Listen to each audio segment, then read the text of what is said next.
ألحق الإسباني تشافي هرنانديز مدرب برشلونة المغربي محمد أيمن مخلص بتداريب الفريق الأول قبل مواجهة رايو فايكانو برسم الجولة 14 من الدوري الإسباني غدا السبت. وحسب تقارير إعلامية إسبانية فإن تشافي صعد مجموعة من اللاعبين الشباب لخوض التداريب مع الفريق الأول، من بينهم الواعد مخلص الذي يشغل مركز متوسط ميدان دفاعي على أمل تعويض اللاعب غافي المصاب. والتحق بالفريق الأول لبرشلونة إلى جانب مخلص كل من أليكس غاريدو وكاسادو وأوناي وميكاييل وأنخيل ألاركون.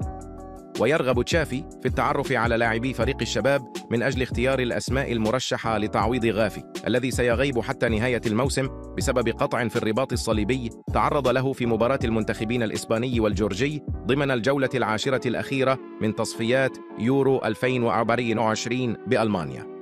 ويحمل مخلص الجنسيتين المغربية والإسبانية، كما شارك مع اللاروخا ضمن فئتي أقل من 17 عاماً و18 و19 عاماً.